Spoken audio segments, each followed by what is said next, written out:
segundo escreveu João, seu capítulo de número 11. 11. Capítulo 11 e verso de número 11. Leremos todos juntos a uma só voz. Muitos irmãos gripados, inclusive a nossa irmã Glória também, né? Está aí, hoje é um dia especial do seu batismo também, da sua profissão de fé. Vamos ler juntos? João capítulo 11, verso de número 11. Vamos lá? Tendo dito isso, acrescentou: nosso amigo Lázaro adormeceu, mas vou para despertá-lo. Esta é a palavra do Senhor. Meus amados irmãos, olhamos para a vida e, na vida como seres humanos, nós passamos por momentos difíceis. A dor, o sofrimento e o luto são inerentes da vida humana. Todos nós passamos por momentos assim. Quem aqui não sofre? Todos sofremos. O sofrimento é inerente da vida. Vemos agora, olhando para esse texto, apenas citando um verso, que foi uma palavra de Jesus, e a palavra de Jesus é a seguinte: nosso amigo Lázaro adormeceu, mas vou para despertá-lo. E aí, meus amados irmãos, nós vemos um amigo que se foi. Lázaro era amigo de Jesus. Lázaro e suas irmãs eram amadas por Jesus. E naquele momento que afetava aquela família, o texto vai dizer que Lázaro ficou doente, e então as irmãs mandam um recado para Jesus. Lá no verso de número 5, vai dizer o seguinte, diz assim,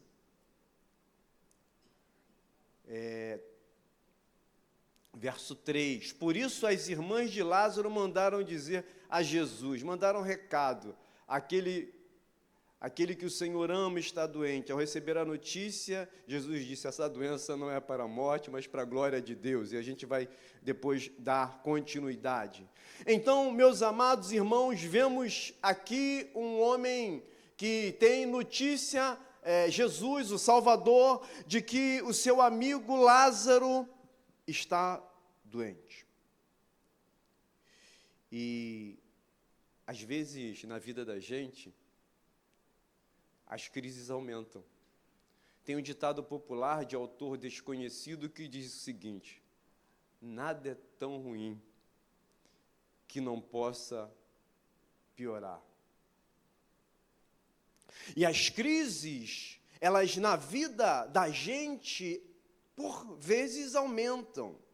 A questão aqui que toma a situação, a doença de Lázaro, chega ao último recurso. Lázaro chegou a morrer. Meus amados irmãos, tem horas na vida da gente que a tempestade parece que cai sobre nossa cabeça, e parece que a tempestade ela foi certa. Ela nos alcançou e ela nos visitou terrivelmente. Parece que o nosso lar é fuzilado por uma artilharia pesada. Vivemos perdas, prejuízos, acidente, luto. Oramos e parece que nada acontece. Às vezes piora, queremos alívio e a dor aumenta. Queremos subir e afundamos cada vez mais. Mas o texto fala-nos de uma amizade. fala de um amigo. A realidade da vida hoje é assustadora, porque cada vez mais o ser humano está pensando em si próprio. Apenas egoísmo. Onde a amizade, a parceria, a companhia, a compaixão, a ajuda e o socorro para quem está em dor parece cada vez mais distante. Cada um olhando para si. Essa é a geração da pós-modernidade. Marta e Maria, elas mandam um recado. Elas, no momento, nada pediram, elas só informaram. E então, elas tinham a garantia, elas sabiam que Jesus viria. Elas sabiam que Jesus as atenderia. Elas sabiam que Jesus, basta que recebesse um recado para ele mover e remover todos os seus compromissos e atender à necessidade de um amigo. O quanto precisamos de amigos.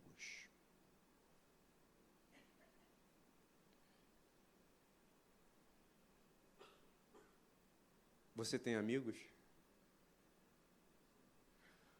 Você tem perdido alguns amigos?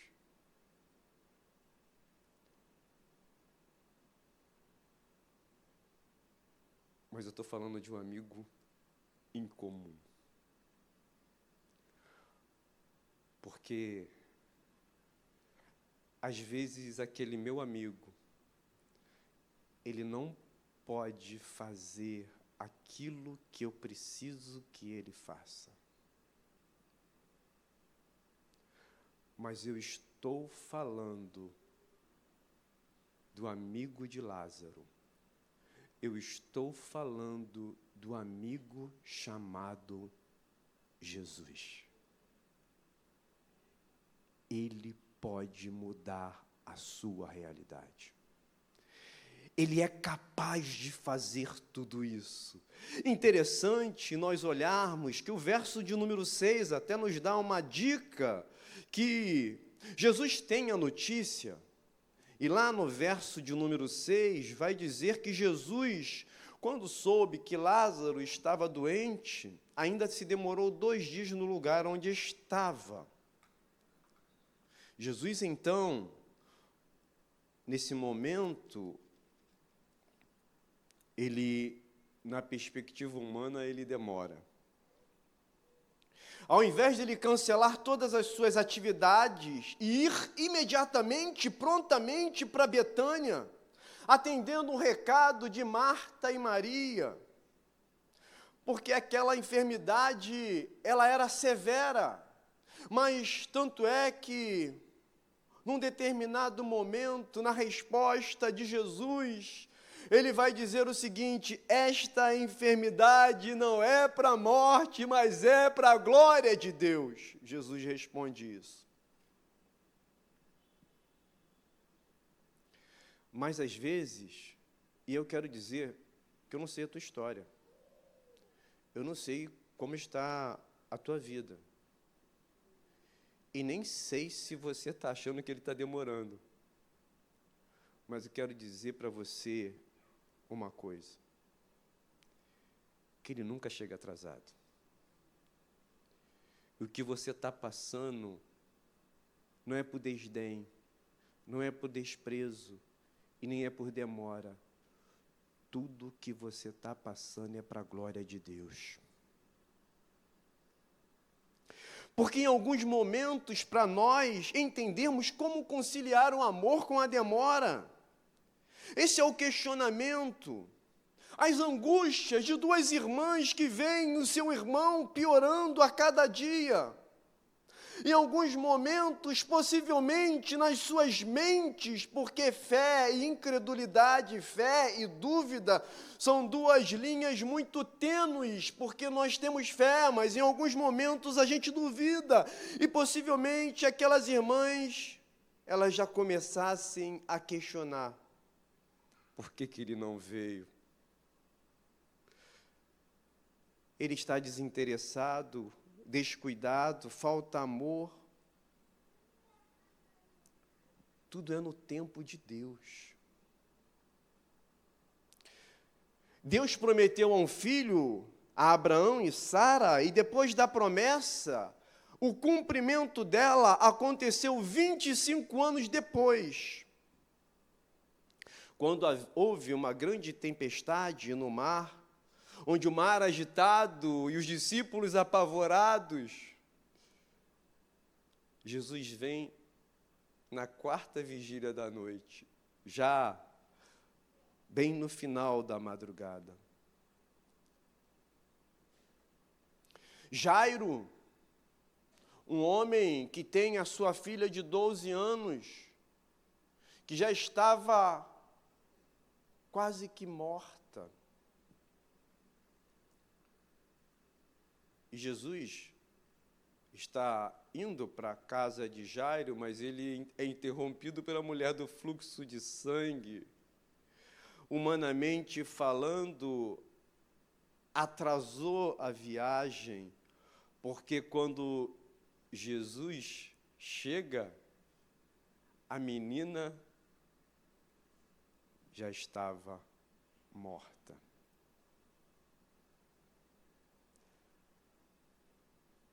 Tudo é no tempo de Deus, na hora de Deus.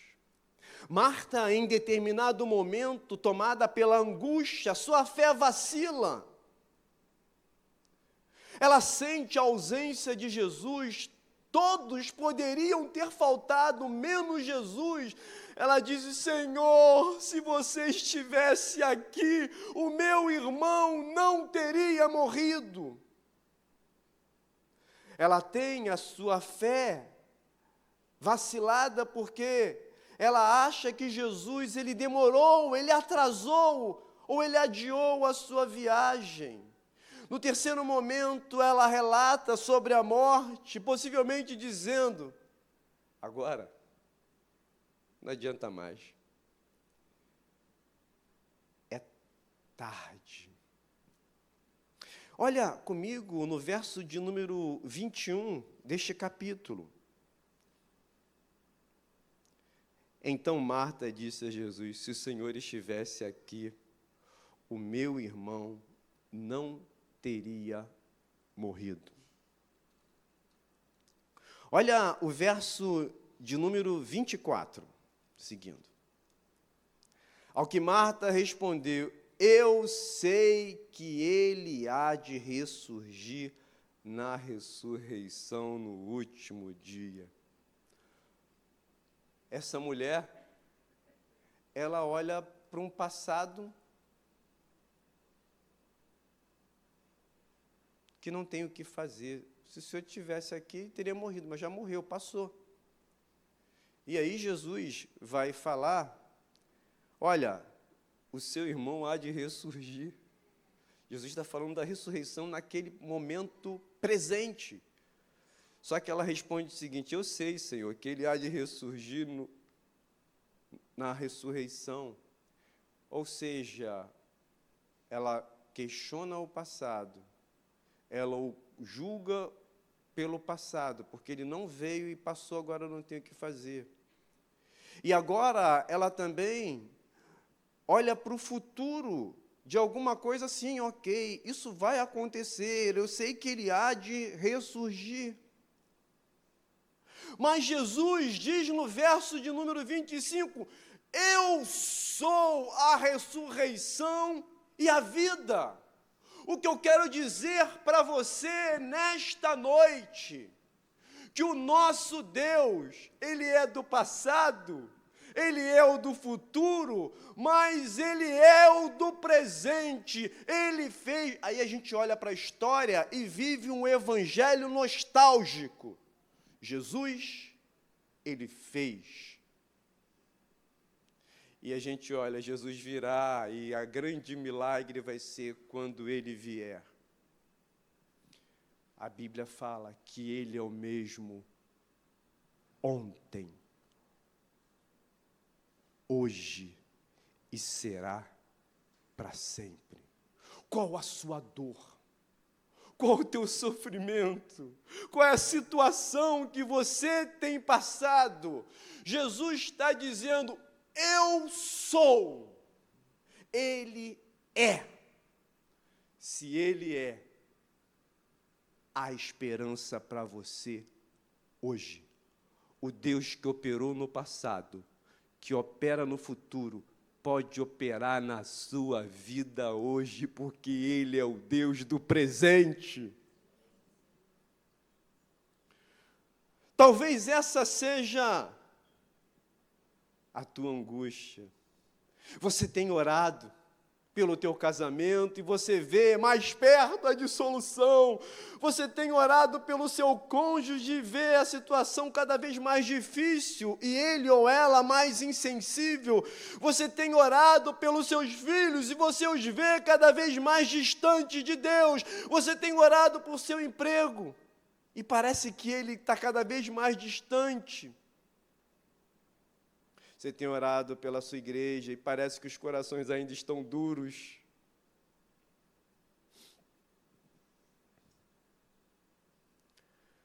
Jesus, Ele age no tempo certo. Ele não tem pressa. Ele também não chega atrasado. Ele não falha. Ele não é pego de surpresa. Ele não chega lá e diz, nossa, ele morreu. Não era para ter acontecido. Tudo estava nos planos de Deus. Romanos 8, 28 vai dizer que todas as coisas cooperam para o bem daqueles que amam a Deus. Tudo aquilo que você está passando coopera para o teu bem. Ele vê tudo. Ele conhece o fim desde o princípio. Ele conhece o amanhã desde ontem. Ele enxerga o futuro desde o passado. Por isso, diz o texto que ele demora mais 2 dias.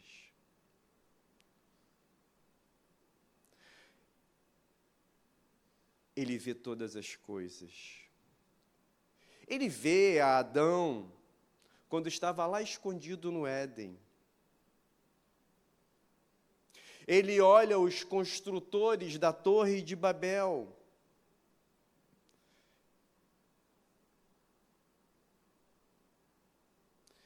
Os olhos de Deus estão em todos os lugares. Eu quero dizer que Ele olha, não no sentido físico apenas, eu estou falando olhar no sentido conotativo de que Ele está te olhando no sentido de que Ele te conhece. Ele sabe o que está aí no teu coração. Sabe que Ele sabe da tua angústia? Ele sabe da tua dor?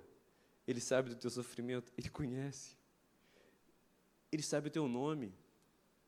Quando ninguém está vendo, quando você chora, quando você, às vezes, nem tem lágrima para derramar, tamanha a tua angústia que já secaram as lágrimas, Ele sabe.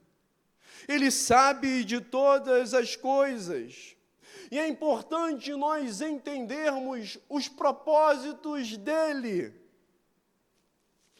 José foi levado para o Egito, odiado pelos seus irmãos, vendido por eles, traído, preso, esquecido, 20 anos, até o ponto que Deus o elevou. Quero dizer que Deus está sempre no comando. Deus está no comando de todas as coisas. Deus está na direção de tudo. Deus não age no calendário humano. ele não é pego de surpresa.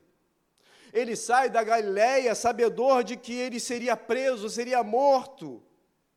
Mas ele sabia que ele também seria crucificado, mas que ele ressuscitaria. Nada o detém. Ele nunca é pego de surpresa. O nosso Deus, ele foi, ele será e ele é. Eu até peguei o celular aqui porque eu não me contenho. Vou cantar. A Carla falou, canta. Eu entendi o que ela falou, canta, Levi. Alguns falam, não canta não, pastor. Mas eu vou cantar. Está aqui, eu botei a letra aqui. Agora o negócio é achar. Aquela música que o pessoal daqui canta, se eu não achar aqui no telefone, irmãos, que é para Deus está falando para eu não cantar. Os pentecostais fazem assim, né? Com todo respeito. Olha só que letra lindíssima, do grupo Sola.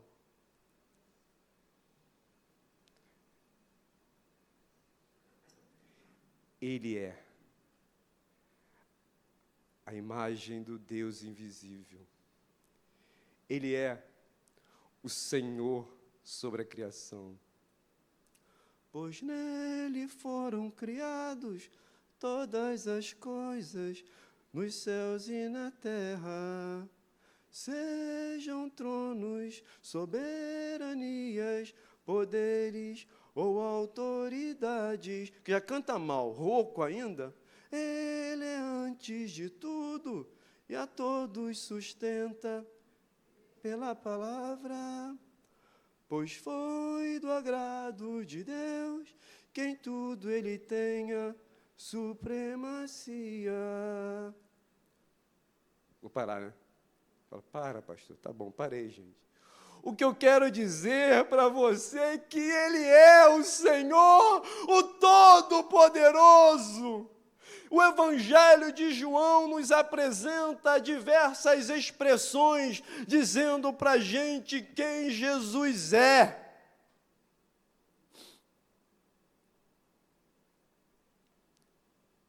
E eu vou falar um pouquinho sobre isso mais à frente, aqui, seguindo o esboço. O que eu quero dizer, em continuidade, que Deus não está lá no trono apenas. Isaías fala isso, né? Que ele habita no alto e sublime. Ele está no trono agora. Mas ele está aqui? Ele está aqui, ele é onipresente. Ele está em todo lugar. Ele é o Emanuel. Emanuel significa o Deus que emana. O Deus que está conosco.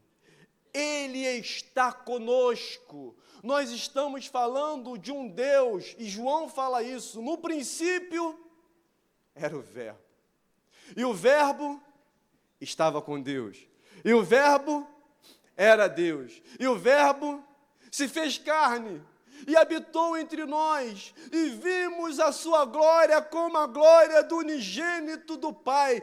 Nós estamos falando de um Deus pessoal, de um Deus que tem sentimento, de um Deus que sofre conosco, de um Deus que chora pela sua dor, de um Deus que te vê, que te ouve, que senta ao teu lado, que sabe da sua dor, que sabe da sua tristeza, que sabe do sofrimento que você tem. O texto nos diz que quando ele sabe que Lázaro morreu, o texto vai dizer que Jesus chorou.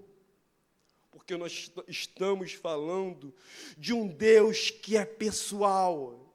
Ele sabe a dor do sem-teto. Ele sabe daquele que não tem nem onde reclinar a cabeça, porque ele viveu isso. Jesus viveu a pobreza. Conforme a própria Bíblia fala que o Filho do Homem não tem nem aonde reclinar a cabeça. Ele sabe o que é a dor da solidão, pois nos momentos mais difíceis da sua vida, no Getsêmani, ele foi deixado só. ele foi só para a cruz. Todos o deixaram. Ele sabe o que é a dor da solidão.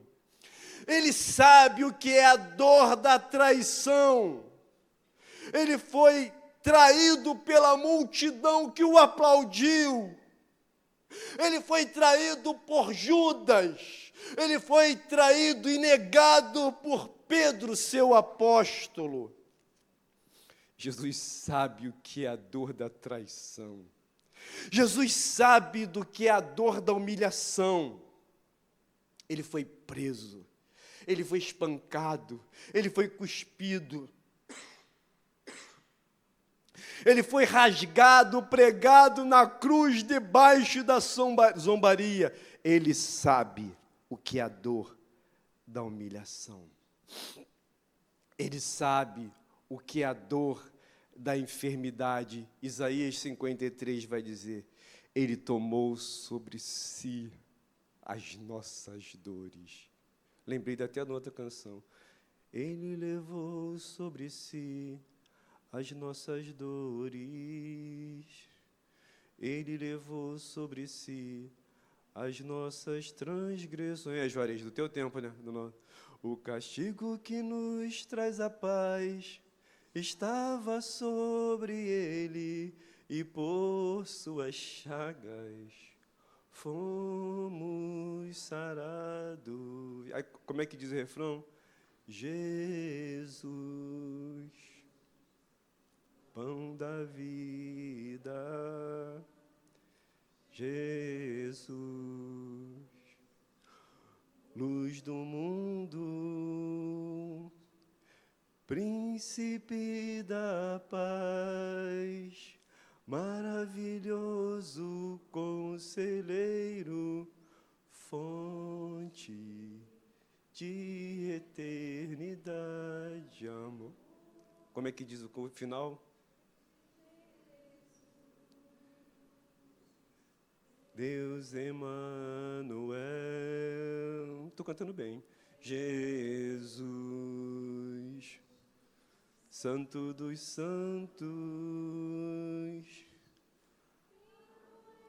da vida, rio que brota do trono de Deus, alegria. Alegria do teu coração, recebe o quê? Que ele receba a tua adoração, porque esse é Jesus. Jesus, ele sabe da dor da morte, porque ele mergulhou a sua alma na morte.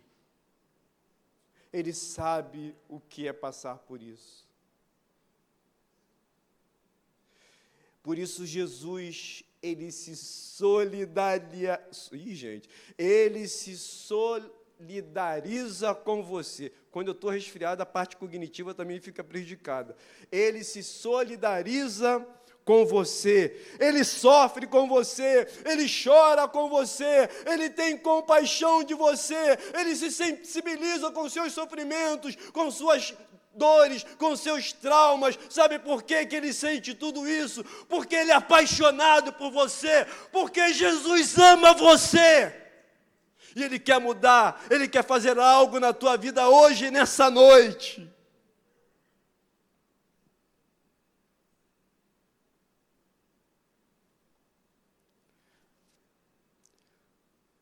Você não acredita?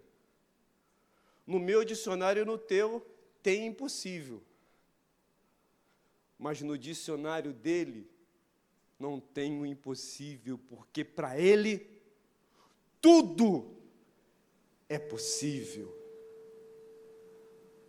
A tua causa está perdida? Gente, estou com uma coriza. A tua causa está perdida? Se tiver, ele é especialista em causas perdidas. Pode baixar aí que eu me empolgo, eu fico até animado.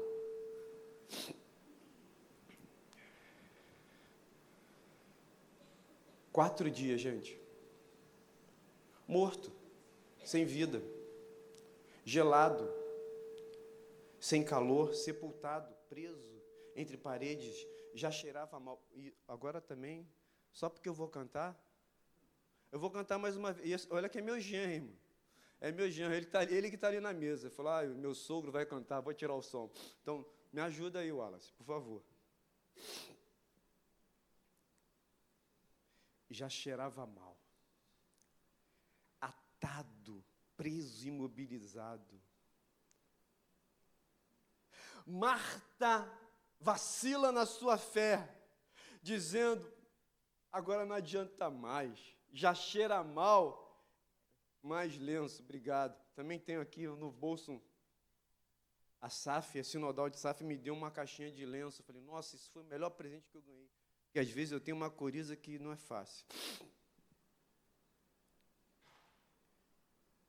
Ela diz, é causa perdida. Obrigado, eu sei que chegou por aqui, pela Marisa, né? E aí Jesus disse, se creres, verás a glória de Deus. Em alguns momentos é preciso de fé para a gente ver a glória de Deus. Em alguns momentos, Deus manifesta a glória dele para a gente crer. Jesus acalma a tempestade não é porque eles tiveram fé, mas porque eles estavam incrédulos, né? Falou, olha, vocês estão aqui na tempestade, vocês são pessoas de pouca fé, por isso que eu vou acalmar a tempestade. Então, milagres de Jesus, em alguns momentos, é exercício de fé. Em alguns momentos, ele age com milagre por causa da falta de fé, porque às vezes o crente tem que suportar aquela prova, como eles precisavam atravessar aquele mar, sabedores que eles iam chegar na outra margem, mas estavam tão desesperados com o agitar da água. Jesus falou, vocês são pessoas de pequena fé, acalma o mar, e o mar se acalmou.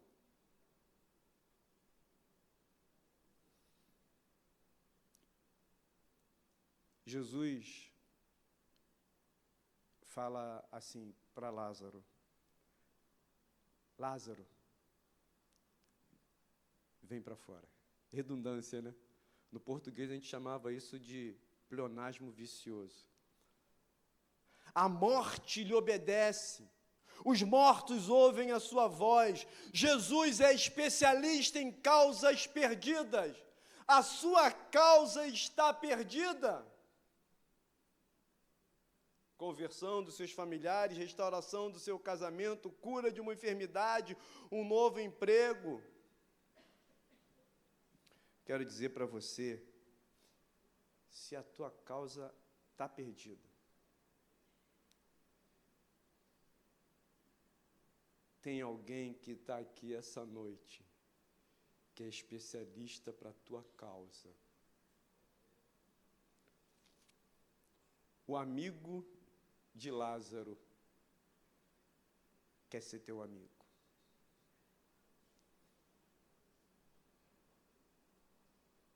Interessante é que, depois disso tudo, olha o que diz o verso 45.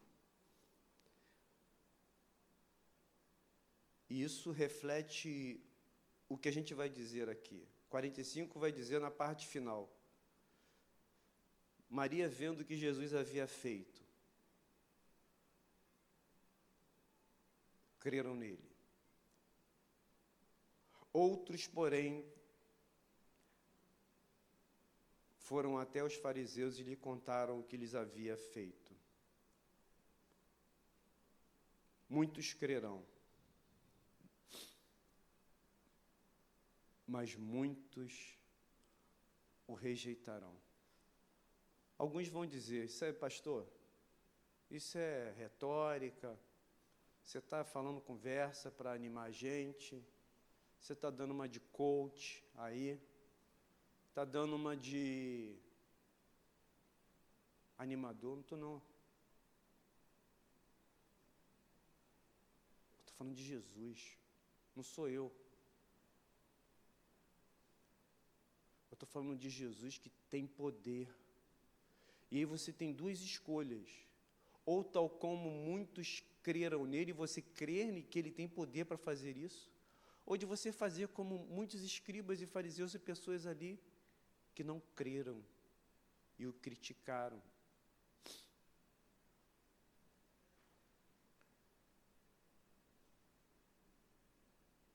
O amigo de Lázaro, Jesus,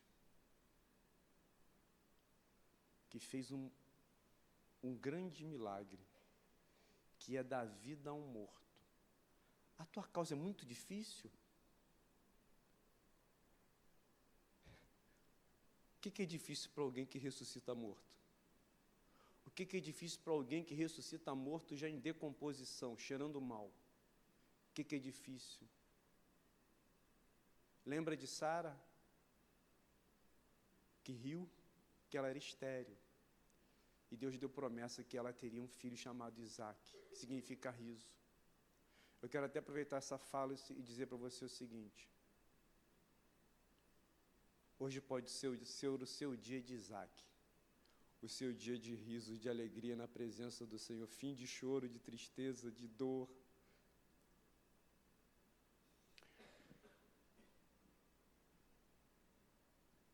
Jesus é um amigo de Lázaro, mas ele é teu amigo. Vamos ficar em pé.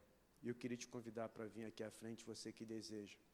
Porque você tem duas escolhas. Ou você faz como muitos creram nele, e você vem aqui na frente, eu creio que ele pode fazer uma obra na minha vida, de que ele pode restaurar uma causa muito difícil, impossível. Ou você pode fazer como os escribas e fariseus, que não creram e tentavam achar motivo para tirar a sua vida. Eu me lembro de uma música do Grupo Logos, para falar de um amigo. Jesus, ele é teu amigo. A música diz o seguinte, vamos lá, antes de vocês aqui, a gente vai voltar no momento anos 80. Grupo Logos. Calmo, sereno e tranquilo, sinto descanso neste viver.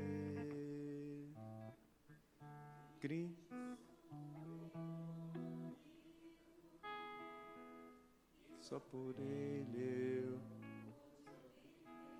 Quem ele é? Ele é. O que ele é teu? Meu amigo.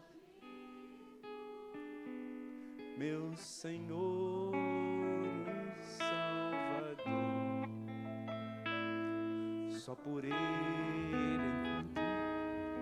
a vida eterna com Deus.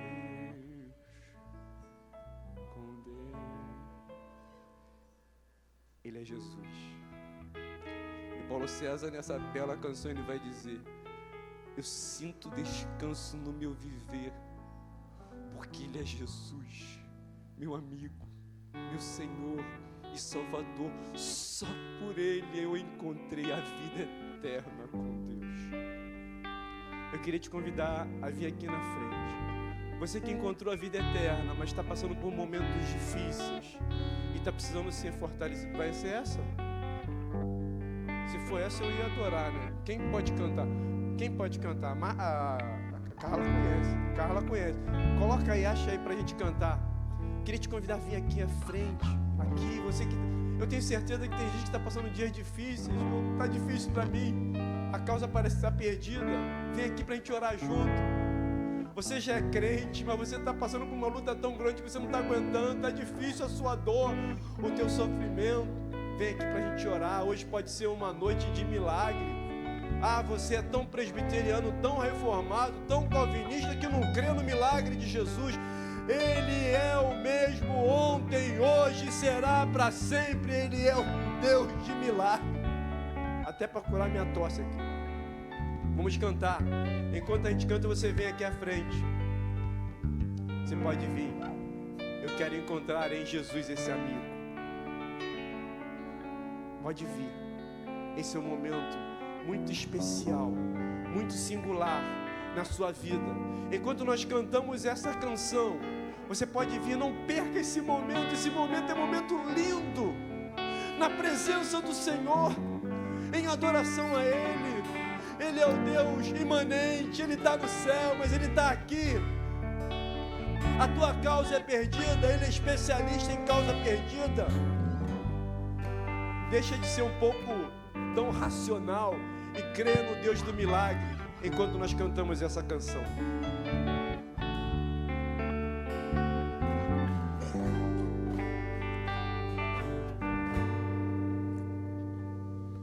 Calmo, sereno e tranquilo, sinto descanso neste ver.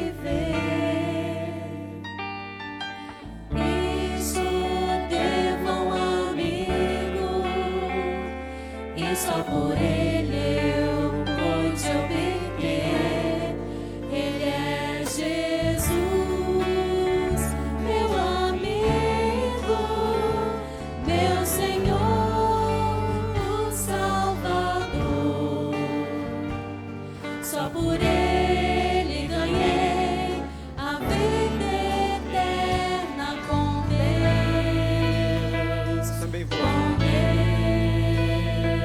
Deus, triste foi sua história, levada à cruz sem pecado algum. Sem pecado algum.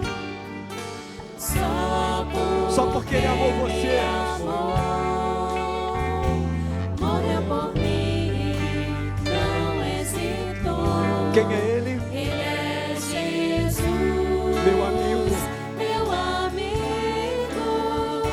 meu Senhor, o Salvador.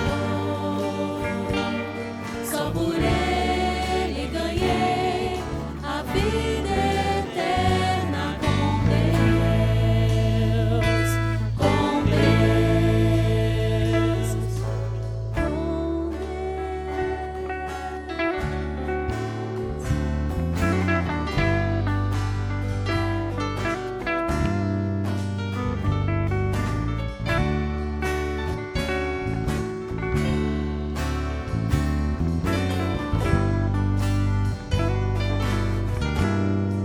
Ele é Jesus, meu amigo, meu Senhor, o Salvador.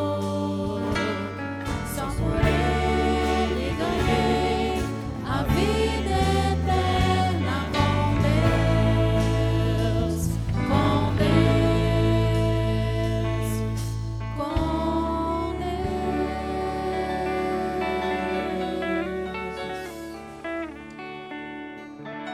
Lembra que eu falei que a gente está vivendo um período de desamparo, onde a gente tem poucos amigos. E às vezes a gente tem até algum amigo, mas que não pode fazer nada pela gente, porque é limitado.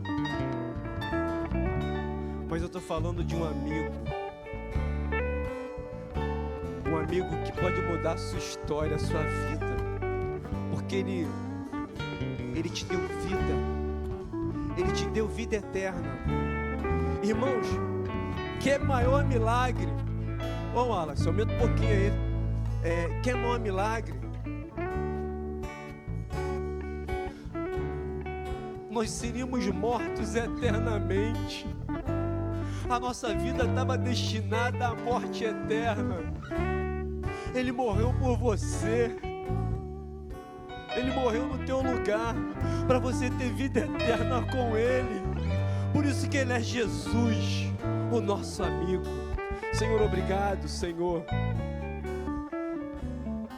por Jesus, o nosso Salvador.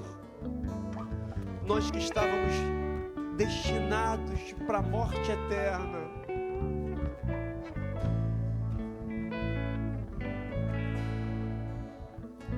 o Senhor morreu em nosso lugar para nos dar